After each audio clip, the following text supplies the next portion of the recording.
You have to have a hard consonant in your name somewhere, ideally beginning or end. And then you have to keep it at 2 syllables or less. So obviously, it depends what you're doing. It's tough to keep it at 1, but most popular brands have 1 to 2 syllables. So if you just keep those 2 things in mind as you're building a brand, it does wonders at cutting out the fluff. Welcome to the Gain Traction Podcast, the official podcast for tire business. I am Mike Edge, your host, and I have the privilege of interviewing the tire dealers, shop owners, counter sales reps, technicians, industry executives, and other thought leaders of our industry. This episode is brought to you by Tread Partners. Tread Partners is the leading digital marketing agency that specializes in digital marketing for multi-location tire and auto repair shops. Tread Partners works with clients that have hundreds of locations down to 5 locations. Get a professional, unbiased opinion and let Tread Partners review what you're doing. It starts with a simple conversation. To contact Tread Partners, visit treadpartners.com. So let's get started.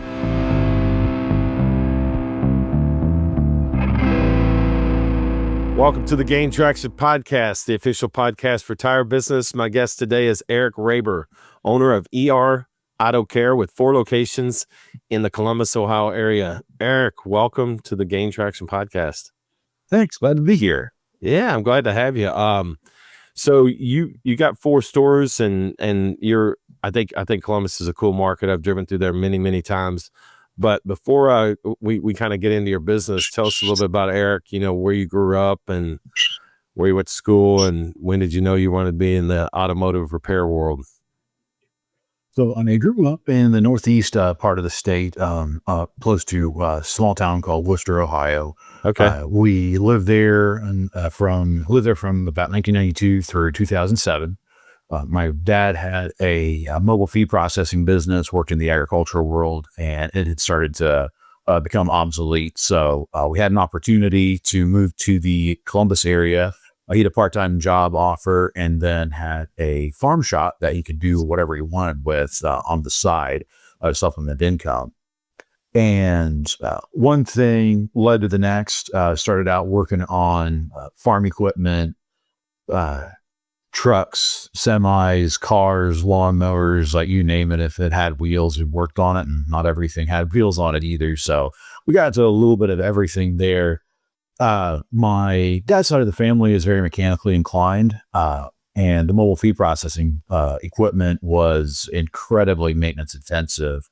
So we learned a ton through that. My grandpa was a farmer, and he should have been a race car driver of some variety or another, because the way he drove tractors, he's always breaking stuff. So learned a ton. He probably liked fixing things too, though.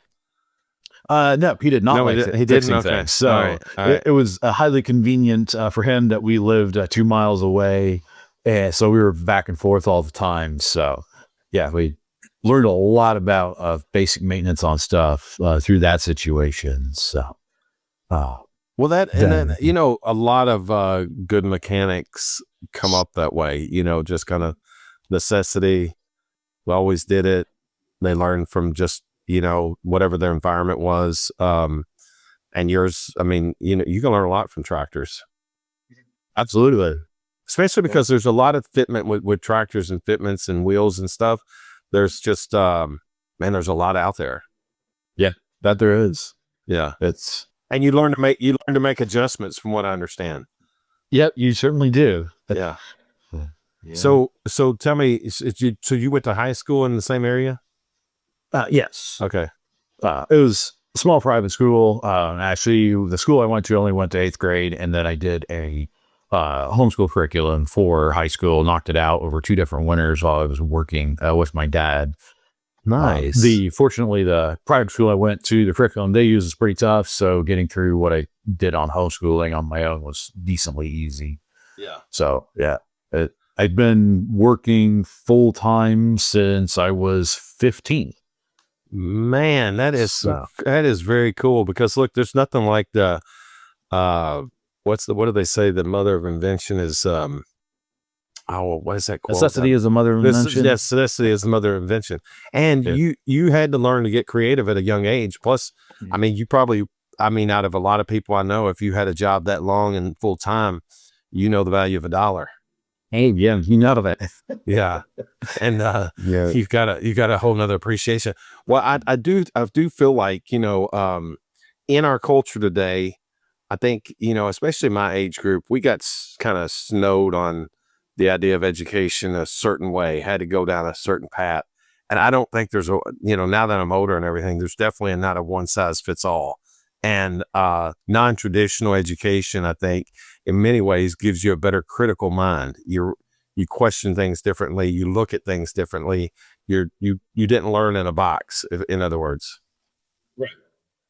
And you had so much on hand experience for what you were going to do. Mm-hmm. Yeah. Yeah. So yeah, there's lots of trial by fire for sure. As Dad was obviously a bit more advanced with his experience than I was, but as we started getting into working specifically on cars, I caught up with him pretty quickly, and he hated messing around with diagnostic work, especially the electronics side of it. And he just wanted to go hang parts, see that kind of stuff. And so I dove into it. Fortunately, I had a couple of mentors that one of them was a ex technician that helped me out through some of the basics. And this is 2007, 2008. Like, we didn't have access to Identifix. The shop we were in, like, we had a dial-up internet connection, and it took a little bit of work to get that. So we were running this on the shop phone number. Like, we bootstrapped this stuff seriously. And finally we got all data, and that helped out a lot. But yeah, it took a couple of years before we had anything decent as far as the internet goes. So That's great. yeah, then had another gentleman that worked the HVAC world, and he taught us a ton about air conditioning. And yeah, to this day, my dad's one of the best HVAC or AC technicians that is out there. Like, if there's something wrong with them, then we can figure it out. And the people I've hired, I've been like, how do you guys not know this? And realize, oh yeah, all because of one mentor that helped us out with it. We learned a ton through it. That's cool. It kind of makes you appreciate what you had to recognize that not everybody got what, that person in their life that, it really makes you appreciate, people in your life a whole nother way when you get down the tracks a little bit. And I think this is the crappy part about life. It's kind of like you never appreciate something until you're down the tracks further, where you wish you could go back and go, man, like, my dad's passed on. There's a lot of things I tell my dad right now that he'd get a kick out of me actually confessing to him that you were right about, like, cause when I was full of a lot of piss and vinegar, like in my 20s, because I had no fear of doing anything. And he's like, boy, you need to slow down and smell, you need to just chill. He said, you think you got to go do everything, and you can't do it all.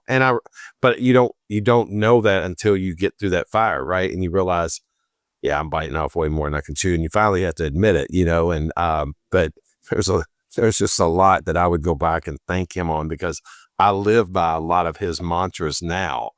Didn't then, but now I do, So I call my dad a great mentor to me, but I didn't appreciate it at the time.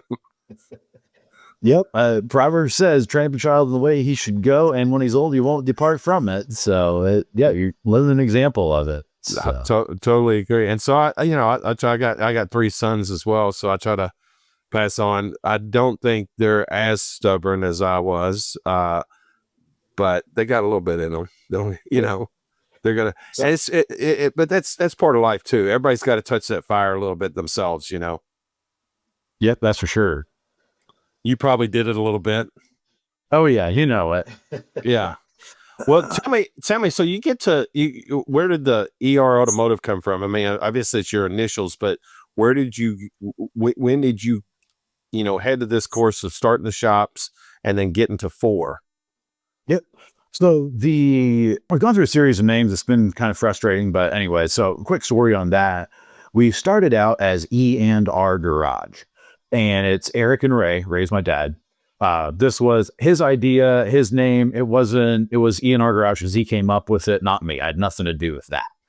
The problem with that name is saying it on the phone 100,000 times is not fun. The problem that happened is we made it even worse because 2009, or late 2008, early 2009, we added tires into the business model. Well, this was in a nasty transition phase that we didn't understand was going on, figured it out a year or so after the fact, where we were going from like $50,000 of inventory and you had all the tires covered that you wanted. And whereas now, like you for $1 million at, you still got massive holes. Anyways, so we listened to the tire distributors and we're like, oh yeah, you can't sell tires. They don't have tires in your name. So we go change this thing to E&R Tires Plus. Nobody understands the plus. So now we go from being a general auto repair shop to being a tire shop. And it's not a whole lot of fun selling auto repair on top of a tires name. And technician recruiting is even harder because your ATAC's like, I don't want to work for a tire shop.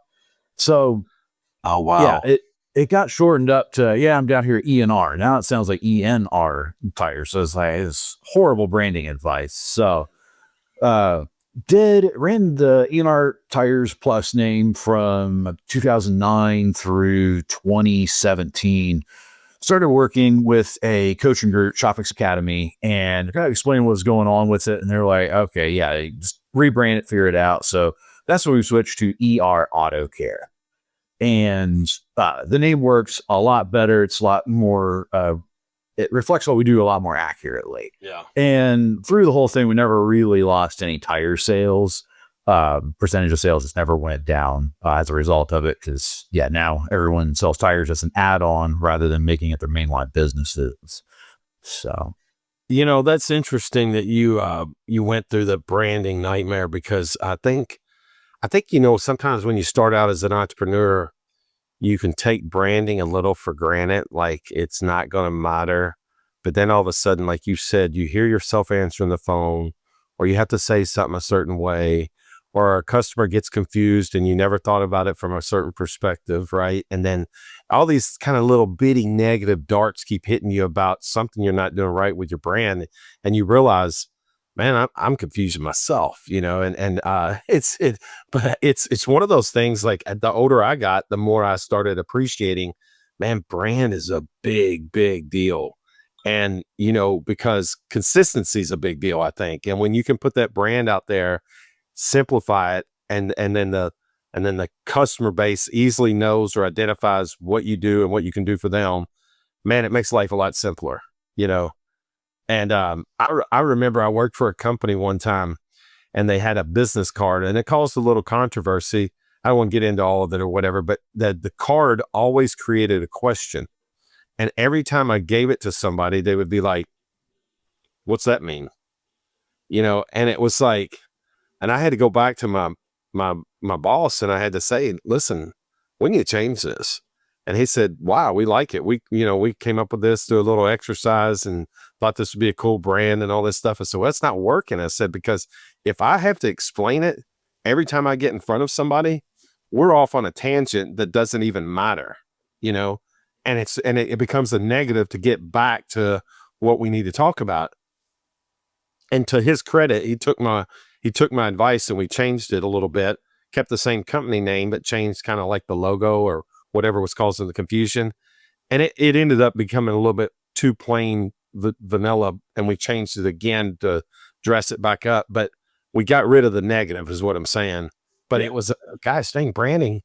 That was an exercise that I didn't expect to have to go through. But when I went through it, it taught me a lot, you know, like, wow, you really got to think this thing out. And even besides that, I think you can't think you know it all. You have to actually listen to other people.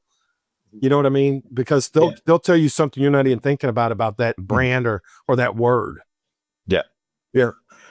When we switched to the ER Autocare name, we went through a list of at least a dozen names that we thought were decent. And the bulk of them, people just pointed out different things like, what does that mean? Like, it does nothing for me, stuff like that. I actually took the list and went in front of my BNI group and did a 10-minute on it and got them to help me go through and kind of vote on some different things. And ER Autocare is the one that kind of floated to the top. So kind of tied it to the past. So it wasn't a total changeover, but still kept a couple of key elements. A couple of things I learned as I started getting into rebranding was you have to have a hard consonant in your name somewhere, ideally beginning or end. You look at a lot of your big brands that are successful, like Chick-fil-A, you have a decently hard consonant on the front of it. Nike, you have it in the middle. Walmart, you have that hard T at the end. And there's just something about that that makes That's it interesting. work a lot better. And then you have to keep it at 2 syllables or less. So Oh obviously, yeah. it depends what you're doing. It's tough to keep it at one, but most popular brands have 1 to 2 syllables. So if you just keep those two things in mind as you're building a brand, it does wonders at cutting out the Man, fluff. that's so interesting because you're so right about that. It reminds me. Well, first of all, I want to go to a topic you brought up because I think this is important, and I think tire dealers and auto repair shops should join because I bet you've had success with BNI. Yeah, it was mixed for my specific situation because when I was in it, we were single location. We're literally out in the cornfields of Plain City, Ohio. It actually to the point where we did enough marketing and got people to drive that they were like kind of freaked out because they're used to the city. And you're out here in November, it is cloudy and you can see for miles. It freaked people out. We got some people from BNI to drive out there, but that's kind of what threw it off. So since I've met a lot of people through coaching groups that have had very good success with it, if you're starting out bootstrapping your way up, it takes some time commitment, but it is an excellent way of getting traction, getting out in front of people early on. Yeah. Personally, I found that I connected with a lot of vendors. There's an insurance company that I use to this day, and it's been 8-9 years ago since I left the group.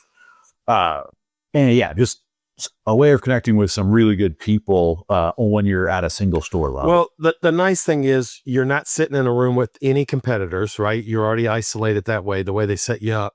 But the other thing, you know, everybody owns a car that's in that room, so they could all potentially be a client.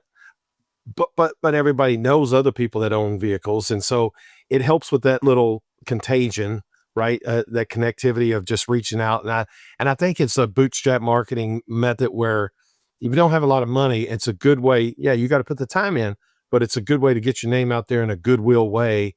And next thing you know, it seems to snowball. But my brother, now it's a completely different industry, but my brother, he was in insurance. You talked about an insurance person. He kills it in there. I mean, like it's just, I think he walks out with 2 or 3 referrals every time he leaves. And it's like, wow, this is like a gold mine for you. And I think it's that way with other service companies like plumbers or HVAC or whatever, because everybody's got to have them. Right.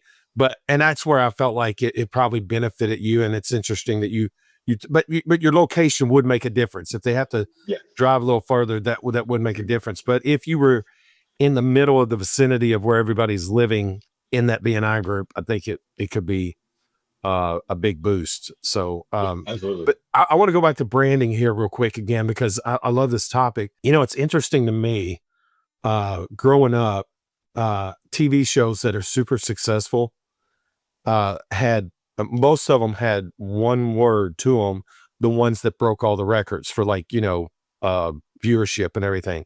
So you could go start with MASH. That was in the 1960s, 70s. And I remember when I was a little kid, my uncle loved that show. It was always on at their house. Then you get to Cheers, one word again. Then you go to Seinfeld. Then you go to Friends. And you're talking about words that have a consonant, like you're talking, what you mean, like we mentioned. And then you past Friends, I would say The Office, 2 words, but not hard. And it's interesting to me, branding and the way you just described it, because I've always looked at the TV shows and thought it's so weird. The most iconic, most successful ones that got the largest viewership had one word. Real simple. Yeah, that's interesting. I never put that together with TV shows, but that's very interesting. We're talking giants. Like these aren't Yeah. shows that were marginal or or fringe or anything like that. It just, and then I think about, like you mentioned some of those brands like Chick-fil-A, Walmart, even, you could even say Hobby Lobby has a connectivity because of the rhyme, but it's easy, no other place is even close to that little rhyme, Hobby Lobby, And it's just interesting. But I think, yeah, I'm glad we touched on this today, because your story, I think, is probably very important to a lot of other people that are listening, and the struggle they've had. Or I do know there's quite a few of these owners I know that have multiple stores, and they keep considering, how am I going to consolidate the brands? Because, they bought out different people, and they're afraid to change the brand, because I get it, that brand was built up in a neighborhood, or a suburb of a city or whatever, and everybody knows it. But eventually they want to get everything under one name, and that migration process is a tricky process, but it can be done. It's just, you can't make a mistake. You can't afford it. Yeah. And I would caution people, don't just go try and consolidate brands just for the sake of consolidation. There's a lot of cool stuff you can do with individual brands. Now, granted, you're going to be managing different branding guides and all that, so the management becomes a little bit harder. But let's say you have a bad employee or two in brand one, and that can very, very quickly bleed into as a reputation of the rest of your business if you've got a single brand. So there's that. Obviously, go take care of the bad employees as quickly as you can. Safety net. Yep. And then if you want to do something different with brand one, you can just go change a sign. Well, if you've got a clump of 4 stores in a small market and you go change a logo, like for example, what I'm dealing with right now, I don't know if you see on my hoodie, I've got a white cross in this O. It created too much of a medical feel to it, and it created an eye trail that you just looked at. So we did an update with the logo and removed that, as well as adding the tagline "Masters of Our Craft." And now I need to go spend like $100,000 on signage updates, because I need to update every single store. Wow. Whereas if you have a single location, you make your adjustment at one spot, and then, okay, cool, you want to adjust something at the next place, on you go. So there's cool stuff both ways. Medians like TV and radio, where you cover massive amounts of area, that it becomes a lot more difficult to do marketing through those channels with it. So you just have to figure out what game you want to play. But yeah, I'd hesitate to just change for the sake of change. I got friends that have multiple brands. They do very, very well with it. And some that are a combination of both. So let me ask you this. What are they on the backside?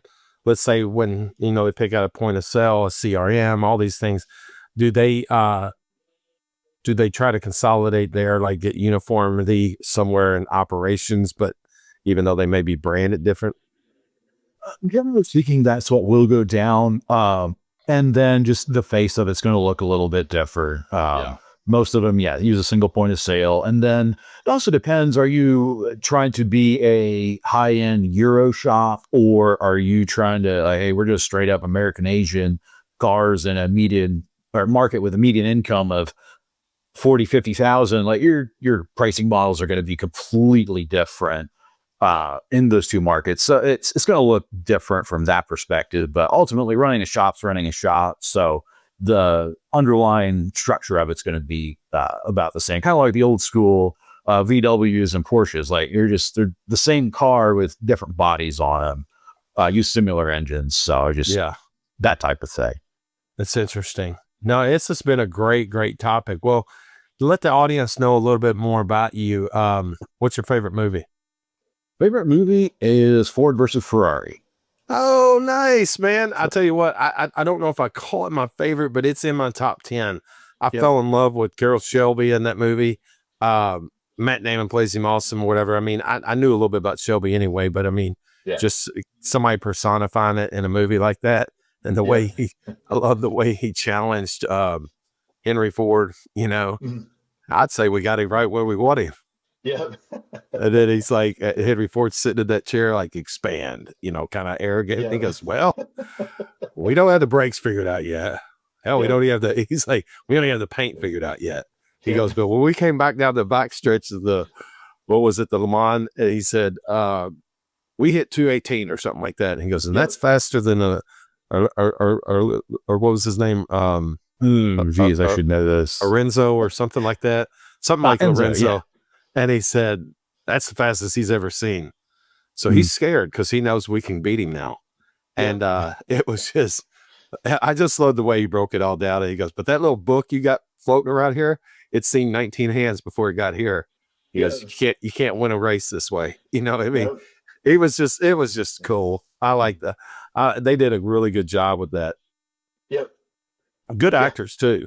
Yeah, absolutely. Yeah. It's one of the few movies that I've watched multiple times and have enjoyed it every single time. Who's your favorite character in it? I can definitely relate with Ken, is it Miles? Yes. The driver. I can communicate a bit the way he does, which is a whole thing I need to put some polish on. Funny. It's like, just give me what I'm telling you and off. Yeah. You've seen it several times. Do you still get ticked off at the end that they made him go through, like, they all hit cross the line at the same time? That's dumb. I know. It still ticks me off when I've seen the ending a couple times. It's like, man, that's just BS, because that guy did it all. Yep, he did. I mean, really figured out the angles and everything, you know? Yeah. Yep. The brake system was absolutely genius as him, and a couple of grease monkeys that just use their creativity. I love that stuff. So what's a mantra, a code, or quote you might live by, something that sticks out to you? Yep. So there's a Mark Twain phrase. He says, too much whiskey is barely enough. So I didn't live by that portion of it, but I put my own spin on it, and it's cash is like whiskey. Too much is barely enough. So that's awesome. When you've coming out of a crazy business situation, I'm still digging myself out of a hole. I do not have this all figured out by any sense of the word. And I'm definitely learning that, once you think you've got plenty of cash, okay, cool. Figure out how to safely invest it and then go stack yourself some more, because if things start going sideways, you never know how long you have to ride something out. Oh, that's great advice. You're basically prepared for that rainy day. Yeah. And the floods. Yeah, as I say, rainy day, hurricanes, tornadoes, all in the same 1 week time frame. Just hopefully it never happens, but every now and again you'll have those weeks that you wonder why you woke up Monday morning and asked yourself, I wonder what's going to happen this week. Oh man, those are the brutal weeks. But no, that's great advice. I appreciate it. Well, I got to tell you, Eric, it's been a pleasure having you. Thank you, and thanks for the conversation about branding. That you've really had a firsthand experience with that. Yeah, absolutely. I really enjoy talking about the marketing side of the game, so it's always a topic I'll dive into. Awesome. To all our listeners and viewers out there, thank you as always, and we'll see you next time here at the Gain Traction Podcast. To all our listeners, thank you for being part of the Gain Traction Podcast. We are grateful for you. If you'd like to find more podcasts like this, please visit gaintractionpodcast.com. If you'd like to make a guest recommendation, please email me at mike@treadpartners.com. This episode has been powered by Tread Partners, the leader in digital marketing for multi-location tire and auto repair shops. To learn more about Tread Partners, visit treadpartners.com.